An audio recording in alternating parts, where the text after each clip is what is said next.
ఆంధ్రప్రదేశ్‌లో గత వైసీపీ ప్రభుత్వంలో సౌర విద్యుత్ సరఫరా కోసం కుదుర్చుకున్న ఒప్పందంలో మాజీ ముఖ్యమంత్రి వైఎస్ జగన్మోహన్ రెడ్డికి 1,700 కోట్ల ముడుపులందాయని టీడీపీ ఆరోపిస్తోంది. అలాంటప్పుడు గతంలో జగన్ సర్కార్ అదానీ ఎనర్జీతో కూర్చుకున్నటువంటి ఈ డీల్‌ని ఎందుకు రద్దు చేయకూడదని విపక్షాలు ప్రశ్నిస్తున్నాయి. వైసీపీ అయితే మరో అడుగు ముందుకేసి ఆ డీల్‌ని రద్దు చేసే దమ్ముందా అని చంద్రబాబును ప్రశ్నిస్తోంది. అటు పీసీసీ చీఫ్ షర్మిల అయితే డీల్‌ని రద్దు చేయకపోతే మీ మీద కూడా డౌట్‌లొస్తాయని రీసెంట్‌గా ఓ లేఖ కూడా రాశారు.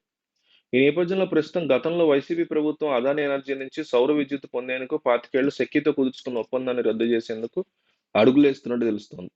అదానీ నుంచి జగన్ ముడుపులు అందుకున్నారంటూ పరోక్షంగా అసెంబ్లీలో ప్రస్తావించిన చంద్రబాబు ఈ విషయంలో ఏం చేయాలో పరిశీలిస్తున్నట్టు ఇప్పటికే వెల్లడించారు. ఈ నేపథ్యంలో ఈ వివాదాస్పద ఒప్పందాన్ని రద్దు చేస్తామని ఆర్థిక మంత్రి పయ్యావుల కేశవ్ వెల్లడించారు. అదానీ గ్రూప్‌తో అనుసంధానమైనటువంటి విద్యుత్ సరఫరా ఒప్పందాన్ని రద్దు చేసే అవకాశాల్ని అన్వేషించడానికి ఆంధ్రప్రదేశ్ ప్రభుత్వం ఫైళ్లను సమీక్షిస్తున్నట్టు రాయిటర్స్ అనేటువంటి పత్రిక చాలా వరల్డ్ ఫేమస్ బీబీసీ లాగా ఫేమస్ అయినటువంటి పత్రిక తెలిపింది. గతంలో జగన్మోహన్ రెడ్డి నేతృత్వంలోని వైఎస్ఆర్ కాంగ్రెస్ పార్టీలో జరిగినటువంటి హయాంలో జరిగిన ఈ ఒప్పందానికి సంబంధించిన అంతర్గత ఫైళ్లన్నీ ప్రభుత్వం తవ్వితీస్తోందని ఆర్థిక మంత్రి పయ్యావుల కేశవ్ రాయిటర్స్‌తో అన్నారు. కాంట్రాక్ట్‌ని రద్దు చేసే అవకాశం ఉన్నట్లేనని ఆయన తెలిపారు. ఆ తర్వాత ఏం చేయాలో కూడా తాము పరిశీలిస్తామన్నారు. ప్రభుత్వం ఈ సమస్యను నిశితంగా పరిశీలిస్తోందని ఆయన రాయిటర్స్‌కి వెల్లడించారు. మరోపక్క అదానీకి సంబంధించినటువంటి వ్యవహారంలో ఒక్క రోజులో జేబులోకి 1,00,00,000,00,000 వరకు కూడా వచ్చి పడ్డాయనేటువంటి వార్త ఒకటి సంచలనంగా మారింది.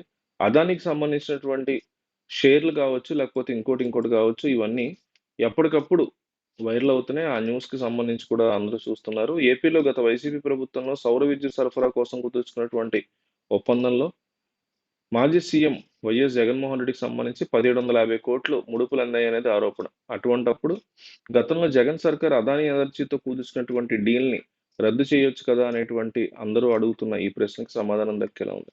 అయితే జనవరి నుంచి కొనసాగిస్తున్నటువంటి అదానీ, హిండెన్బర్గ్ వివాదానికి సుప్రీంకోర్టు విచారణలు ముగిసాయి. దీంతో అదానీ లిస్టెడ్ షేర్లు ర్యాలీ మొదలైంది.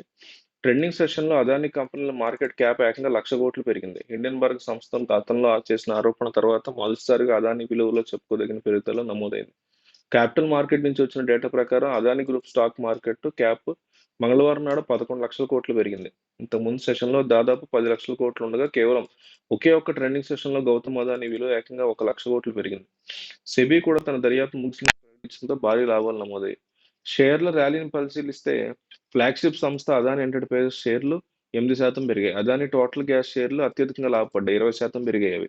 అదానీ పవర్ షేర్లు 12%, Adani green energy 12%, Adani Wilmar 9%, Adani port shares 5%, NDTV share 11%, Ambuja cement share 4%, NCP share 2% పెరిగాయి. ఒకప్పుడు ప్రపంచ కుబేర్ల జాబితాలో రెండో స్థానంలో నిలిచిన గౌతమ్ అదానీ హిండెన్బర్గ్ ప్రకటన తర్వాత ఫిబ్రవరి నెలలో ఏకంగా $50 బిలియన్ దిగువకు పడిపోయారు. దాదాపు $130 బిలియన్ నికర సంపదతో రెండో స్థానంలో నిలిచిన గౌతమ్ అదానీ $50 బిలియన్ స్థాయికి పడిపోవడం వెనక హిండెన్బర్గ్ ఎఫెక్టే కారణమని మార్కెట్ విశ్లేషకులు అంటున్నారు.